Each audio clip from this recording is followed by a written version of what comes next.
News 17 Yadgir ಜಿಲ್ಲೆಯ ಸುರಪುರ ತಾಲೂಕಿನ ಗರುಡಾದ್ರಿ ಕಲಾಮಂದಿರದಲ್ಲಿಂದು Surapura urban credit co-op society Surapura ಆಡಳಿತ ಮಂಡಳಿಯ ಚುನಾವಣೆ 2025 30ನೇ ಸಾಲಿನ ಚುನಾವಣೆಯ ಪೂರ್ವಭಾವಿ ಸಭೆಯನ್ನು ಹಮ್ಮಿಕೊಳ್ಳಲಾಯಿತು.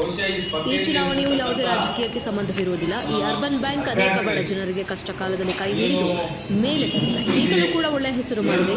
ಬಡ ಜನರಿಗೆ ಅನುಕೂಲವಾಗುವಂತೆ ಸಹಾಯ ಮಾಡುತ್ತಾ ಬಂದಿದೆ. ಸಿಬ್ಬಂದಿ ವರ್ಗದವರು ಹಾಗೂ ಆಡಳಿತ ವರ್ಗದವರು ಸಾರ್ವಜನಿಕರಿಗೆ ತುಂಬಾ ಚೆನ್ನಾಗಿ ಸ್ಪಂದಿಸುತ್ತಾರೆ. ಹಾಗಾಗಿ ಈ ಸಂಸ್ಥೆಯು ಜನರ ಮನದಲ್ಲಿ ನೆಲೆಸಿದೆ. ಬೇರೆ ಸಂಘಟನೆಗಳಿಗೆ ಹೋಲಿಸಿದರೆ ಅರ್ಬನ್ ಸಂಸ್ಥೆಯು ಬಹಳ ಹೆಸರುವಾಸಿಯಾಗಿದೆ. ದಯವಿಟ್ಟು ಯಾರು ಯಾವ ಆಲೋಚನೆ ಮಾಡಿದೆ ಬ್ಯಾಂಕಿನ ಅಭಿವೃದ್ಧಿಗಾಗಿ ಎಲ್ಲ ಅಭ್ಯರ್ಥಿಗಳಿಗಾಗಿ ಶಾಂತ ರೀತಿಯಲ್ಲಿ ದಿನಾಂಕ 2/2/2025 ನಡೆಯಲಿರುವ ಚುನಾವಣೆಗೆ ಮತ ಚಲಾಯಿಸಿ ಚುನಾವಣೆಯನ್ನು ಯಶಸ್ವಿಗೊಳಿಸಿ ಸಂಸ್ಥೆಯನ್ನು ಉನ್ನತ ಮಟ್ಟಕ್ಕೆ ಕೊಂಡೊಯ್ಯಬೇಕು ಎಂದು ಸರ್ವ ಸದಸ್ಯರಲ್ಲಿ ಮನವಿ ಮಾಡಿಕೊಂಡರು. ಈ ಪೂರ್ವಭಾವಿ ಸಭೆಯಲ್ಲಿ ರಾಜಮುಕಂದ ನಾಯ್ಕ್ ಹಾಗೂ ರಂಗಪ್ಪ ನಾಯಕ ಕ್ಲಾಸ್ಲಿ ಸುರೇಶ್ ಸಚ್ಚನ್ ಅವರು ಮಾತನಾಡಿದರು. ಹಾಗೂ ಈ ಸಂದರ್ಭದಲ್ಲಿ ಸಂಘದ ಸರ್ವ ಸದಸ್ಯರು ಉಪಸ್ಥಿತರಿದ್ದರು. ತಮ್ಮ ಗುಂಪಿಗೆ ಸೇರಿಸಿಕೊಂಡು ಜಂಟಿಯಾಗಿ ಒಂದು ಸ್ಪರ್ಧೆಗಿಳಿರ್ತಕ್ಕಂಥದ್ದು ಇವತ್ತು ಗೊತ್ತಾಗ್ತಾ ಇದೆ. ಈ ನಿಟ್ಟಿನಲ್ಲಿ ಮಾನ್ಯ ರಾಜಾ ಮುಕುಂದ್ ನಾಯ್ಕರವರು ವಿನಂತಿ ಮಾಡಿಕೊಡ್ತಾ ಇದ್ದಾರೆ. ರಾಜಾ ರಂಗಪ್ಪ ನಾಯ್ಕ ಅವರು ಕೂಡ ವಿನಂತಿ ಮಾಡಿಕೊಡ್ತಾ ಇದ್ದಾರೆ.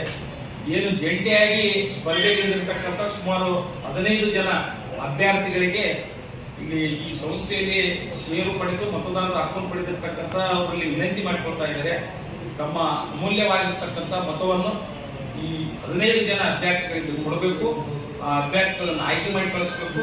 ಮುಂದಿನ ಇಡೀ 5 ವರ್ಷದ ಅವಧಿಯಲ್ಲಿ ಉತ್ತಮವಾಗಿರ್ತಕ್ಕಂಥ ಸಹಕಾರಿ ಮನೋಭಾವ ಹೊಂದಿರತಕ್ಕಂಥ ಸಹಕಾರಿ ಸಮಾಜ ಸೇವೆ ಮತ್ತು ಸಹಕಾರಿ ಸೇವೆ ಪ್ರತಿಯೊಬ್ಬ ಬಡವರಿಗೂ ಗುರುತಿಸಿ ಅವರಿಗೆಲ್ಲ ಸಾಲ ಸೌಲಭ್ಯ ನೀಡತಕ್ಕಂಥ ಒಂದು ಪ್ರಾಮಾಣಿಕ ಪ್ರಯತ್ನ ಮಾಡ್ತೀವಿ ಅಂತ ಹೇಳಿ ಅವರು ಜೊತೆಯಾಗಿ ಘೋಷಣೆ ಮಾಡ್ತಾ ಇದ್ದಾರೆ.